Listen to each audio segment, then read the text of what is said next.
Hello friends, मैं आपका दोस्त अरुण कासारे सर फिर से आपका अपना YouTube channel favourite YouTube channel Arun Kasare sir mathematics और इंग्लिश क्लासेस में हार्दिक स्वागत करता हूं। और आज का हमारा टॉपिक है टू बी सेंटेंसेस, जो कि हम देख रहे थे past. Now in this period we are going to discuss about to be past but interrogative sentence. So let's start. I will not take your more time. Let's start how to form the interrogative sentences in to be past. बघा, या ठिकाणी आपल्याकडे एक वाक्य आहे, was I wear आपण बघितलेलं की was वेअर म्हणजे होता, होती, होते. was I म्हणजे मी होतो का. काय तयार होईल वाक्य? मी होतो का. वेअर यू तू होता का. आता या ठिकाणी काय केलं आपण, आता आपल्याला माहिती आहे की वाज आणि वेअर कुठं वापरायचं आपण मागच्या व्हिडिओमध्ये बघितलेलं आहे, बरोबर आहे की नाही. जेव्हा करता समजा अनेकवचनी असेल त्यावेळेस आपण काय करत असतो की त्या ठिकाणी वेअर वापरत असतो, आणि ज्यावेळेस करता एकवचनी असेल त्यावेळेस आपण काय वापरतो, वाज वापरतो. I, he, she, it they समोर आपण काय वापरलेलं होतं, वाज. यू दे समोर आपण काय वापरलेलं होतं, वेअर. मग आता या पद्धतीचे जर वाक्य असतील तर आपल्याला बोलता कसे येतील बघा. वाज आय मी होतो का, वाज ही तो होता का, वाज शी ती होती का, वाज इट ते होते का, वेअर यू तू होता का, वेअर वी आम्ही होतो का, वेअर दे ते होते का, वाज राम राम होता का, वाज श्याम श्याम होता का, वेअर दे ते होते का, वाज सीता होती का. या पद्धतीनं आपण डे बाय डे खूप छान पद्धतीनं सराव करू शकतो, आणि सराव केल्यानंतर आपल्याला 100% हे वाक्य तुम्हाला बनवताच येतील, याची मी गॅरंटी घेतो, मी शाश्वती घेतो. चला पुढचं वाक्य आपल्याला आता ह्याच प्रश्नार्थक वाक्याचं आपल्याला काय करायचं आहे, नकारार्थी बनवायचं आहे. तर मग नकारार्थी बनवता कसं येईल, आता हे तुमच्या लक्षात आलं का. आपल्याला काय करायचं आहे, फक्त इथं शॉल बीच्या जागी काय घ्यायचं आहे, कारण हा पुढचा मी चार्ट बनवून ठेवलेला आहे. तर आपल्याला काय करायचं आहे, वाज आय मी होतो का, वेअर यू तू होता का, वेअर दे ते होते का, वेअर वी आम्ही होतो का, वाज ही तो होता का, वाज शी ती होती का, वाज इट ते होते का. लक्षात आलं तुमच्या. तर अतिशय सोप्या पद्धतीने आता फक्त आपल्याला काय करायचं आहे, या ठिकाणी सब्जेक्ट नंतर काय वापरलेलं आहे, नॉट वापरलेलं आहे. आता नकारार्थी वाक्य म्हणजे काय, ज्या वाक्यामध्ये नॉट नेवर नन सारखे शब्द असतात.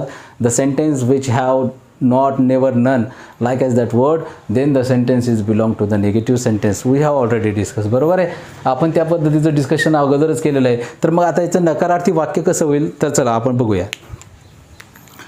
आता बघा, was I not मी नव्हतो का, was I not मी नव्हतो का, were you not तू नव्हता का, was he not तो नव्हता का, was she not ती नव्हती का, was it not ते नव्हते का, were we not आम्ही नव्हतो का, were they not ते नव्हते का, was राम not राम नव्हता का, was श्याम not श्याम नव्हता का, was सीता not सीता नव्हती का.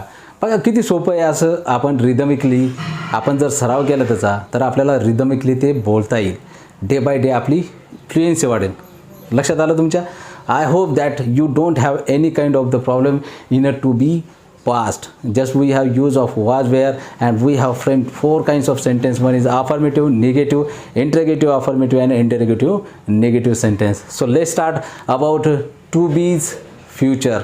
We are going to use of shall and will. So let's हम next देखते हैं कि future to be future होता क्या है, उसमें sentences कैसे बनाए जाते हैं. So let's start.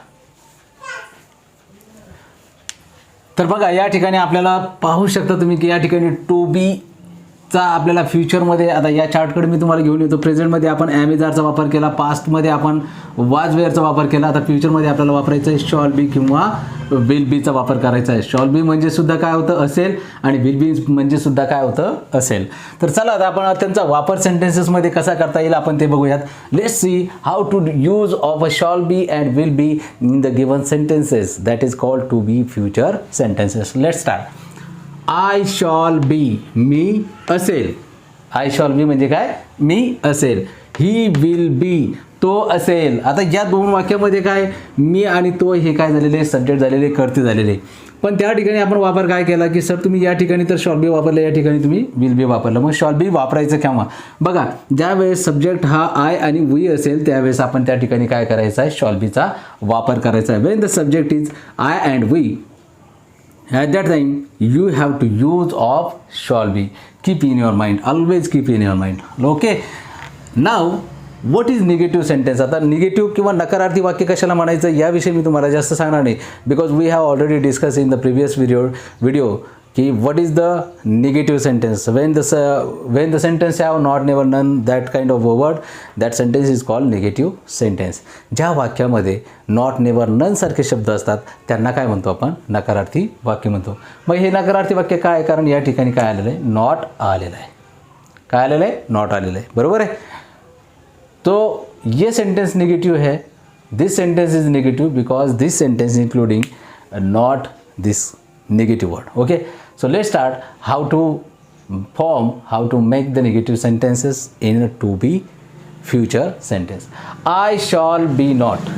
But before this we have to discuss how to do practice. I have a chart here. मेरे पास एक चार्ट है. Now I have a chart.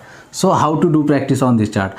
I shall be, me असेल, we shall be, आम्ही असेल, he will be, तो असेल, she will be, ती असेल, it will be, ते असेल, they will be, ते असेल, राम will be, राम असेल, श्याम will be, श्याम असेल, सीता will be, सीता असेल. तर या पद्धतीनं काय करू शकतो आपण? या वाक्यांचा सराव करू शकतो. That is called affirmative to be future sentences.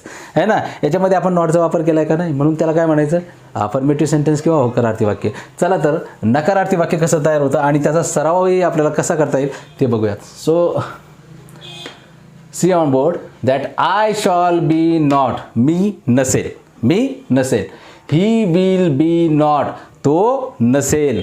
बरोबर आहे. आता या ठिकाणी शॉल आहे, या ठिकाणी विल आहे. फक्त आपण काय वापरलं? या ठिकाणी नॉट वापरलं म्हणून याला काय म्हणता येईल? निगेटिव्ह सेंटेन्स म्हणता येईल. तर चला याचा सराव कसा करता येईल आपण जस्ट लगे 2 मिनिटात आपण पाहून घेऊयात. खूप सोपं आहे, खूप सोपं आहे. फक्त तुम्ही काय करायला पाहिजे? कॉन्सन्ट्रेशन, तुम्ही व्हिडिओ बघितला पाहिजे, त्याच्यातील प्रत्येक गोष्ट समजून घेतली पाहिजे. जर समजली नाही तर तुम्ही कमेंट बॉक्समध्ये कमेंट करू शकता. बघा आता याचा सराव कसा करता येईल? आय शॉल बी नॉट, मी नसेल. वी शॉल बी नॉट, आम्ही नसेल. ही विल बी नॉट, तो नसेल. शी विल बी नॉट, ती नसेल. इट विल बी नॉट, ते नसेल. दे विल बी नॉट, ते नसेल. बघा अतिशय सोप्या पद्धतीनं साध्या भाषेमध्ये सरळ आपण काय करू शकतो? त्यांचा सराव करू शकतो. बघा माझ्यासोबत सराव करा. I shall be not, we shall be not, he will be not, she will be not, it will be not, you will be not, they will be not, Ram will be not, Shyam will be not, Sita will be not. तर ह्या पद्धतीनं आपण काय करू शकतो? खूप सारे sentences आपण त्या ठिकाणी सब्जेक्ट चेंज करून आपण त्या वाक्यामध्ये खूप सारे सेंटेन्सेस घेऊ शकतो. आपल्या मित्र असतील आणि त्या पद्धतीने आपण सेंटेन्सेस बनवू शकतो. अतिशय सोपं आहे बघा. चला तर आता पुढचा प्रकार आहे आपला वाक्याचा इंटरोगेटिव्ह सेंटेन्स. आता इंटरोगेटिव्ह सेंटेन्स म्हणजे काय होतं? तर प्रश्नार्थक वाक्य होतं. आणि प्रश्नार्थक वाक्यामध्ये तुम्हाला माहिती आहे की प्रश्नार्थक वाक्य ओळखण्याची सोपी खूण कोणती आहे? की त्यामध्ये प्रश्नार्थक चिन्ह असतं. That is very easy trick to identify the interrogative sentence. That is the mark of interrogation. When ever the sentence have mark of interrogation then that sentence is belong to the interrogative sentence. Keep in your mind. So there are 2 types of interrogative sentences we have already discussed. That one is what? Yes or no type question, and another is what? WS type questions. Okay, so now let us discuss about the yes or no type questions in a to be future sentences. Let's see. बघा आता या ठिकाणी आपल्याला काय दिलेलं आहे? shall I be, shall I be, shall I be, shall I be, shall I be. म्हणजे shall I be म्हणजे काय? मी असेल का? will he be, तो असेल का? will he be, तो असेल का? आणि या ठिकाणी काय दिसतंय आपल्याला? प्रश्नार्थक चिन्ह दिसतंय. बरोबर आहे. अतिशय सोपं आहे बघा, अतिशय सोपं आहे. चला आता तुम्हाला जर हे समजलं असेल आणि नक्की समजलं असेल, कारण मी अतिशय सोप्या साध्या भाषेमध्ये तुम्हाला सांगतोय की आपल्याला शॉल विलचा वापर अगोदर करायचा आहे, त्याच्यानंतर सब्जेक्ट घ्यायचा आहे, त्याच्यानंतर शेवटी काय करायचं? बी घेऊन मार्क ऑफ इंटरोगेशन किंवा प्रश्नार्थक चिन्ह द्यायचं आहे. लक्षात आलं? चला तर आपल्याला याचा काय करायचं आहे? सराव करायचा आहे. तर सराव कसा करता येईल? So let's see. Shall I be, मी असेल का? शॅल वी बी, आम्ही असेल का? विल ही बी, तो असेल का? विल शी बी, ती असेल का? विल इट बी, ते असेल का? विल दे बी, ते असेल का? विल राम बी, राम असेल का? विल श्याम बी, श्याम असेल का? विल सीता बी, सीता असेल का? तर अतिशय सोपी ट्रिक आहे. जेव्हा तुम्ही सराव करसाल ना, Wien ever you do practice you will get definitely perfection, and day by day your fluency will be definitely increase because practice makes man perfect. Keep in your mind. Now another type of sentence is what? Interrogative negative. प्रश्नार्थकच पाहिजे परंतु त्याचं नकारार्थी बघायचं आहे. तर या ठिकाणी मी वाक्य ऑलरेडीच बनवलेलं आहे. बघा व्यवस्थित पाहून घ्या. Please be concentrated. Shall I be not, shall I be not, shall I be not, shall I be not म्हणजे मी नसेल का, मी नसेल का. विल ही बी नॉट, तो नसेल का, तो नसेल का. कारण ही म्हणजे काय होतं, तो विल बी म्हणजे असेल आता नॉट असल्यामुळे काय होईल ते नसेल का. विल ही बी नॉट, तो नसेल का. So let's how to do practice with the given chart. Let's see. Shall I be not, shall I be not, shall I be not, shall I be not मी नसेल का.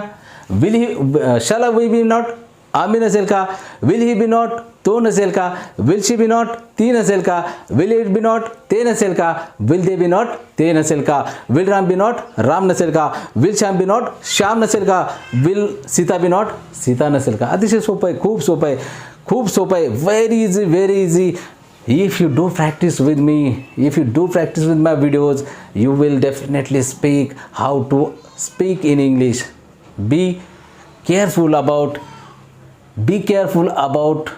using of those words in a right way.